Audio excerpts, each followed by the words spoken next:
धर्मवीर आनंदीगे साहेबांनी सुरू केलेल्या ठाण्यातील टेंबीनाका येथील नवरात्र उत्सवाची महती ठाणे आणि महाराष्ट्रापुरती मर्यादित राहिली नसून देशविदेशामध्ये पोहोचली आहे। लाखो भक्त श्रद्धाळू येथे दरवर्षी येऊन देवीचे दर्शन घेऊन धन्य होत आहेत। श्री जयांबे मां सार्वजनिक धर्मादाय विश्वस्त संस्था आयोजित उत्सवाचे यंदाचे हे 48वे वर्ष आहे। यंदा दुर्गेश्वरी नवरात्र उत्सवातील देखाव्याचे खास आकर्षण म्हणजे तमिळनाडू येथील बृहदेश्वर मंदिर आणि चारधामचा देखावा आहे। अर्थात उत्तर भारत दक्षिण भारत यांचा समन्वय साधणारा भव्य देखावा आहे।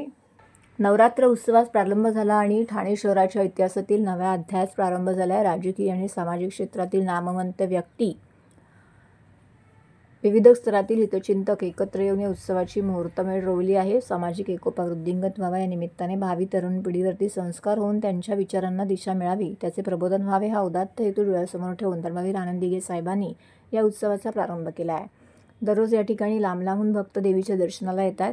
देवीच्या मूर्तीसमोर तिरंगा फडकवून यावेळी भारतीय क्रिकेट संघाचा विजय खासदार नरेश म्हस्के यांच्या नेतृत्वाखाली टेंभी नाक्यावरील देवीच्या मंडपामध्ये साजरा करण्यात आला। देवीच्या मूर्तीसमोर तिरंगा फडकावून हा जल्लोष साजरा करण्यात आला। यावेळी खासदार नरेश म्हस्के, शिवसेना शहर प्रमुख हेमंत पवार, माजी नगरसेवक सुधीर कुकाटे, विभाग प्रमुख कमलेश चव्हाण, शाखा प्रमुख निखिल गुळजिडे यांच्यासह अनेक कार्यकर्ते पदाधिकारी यावेळी उपस्थित होते।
शांती आणि समृद्धी ठेवा, आयु आणि आरोग्य देण्याची देवीला प्रार्थना करा।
संत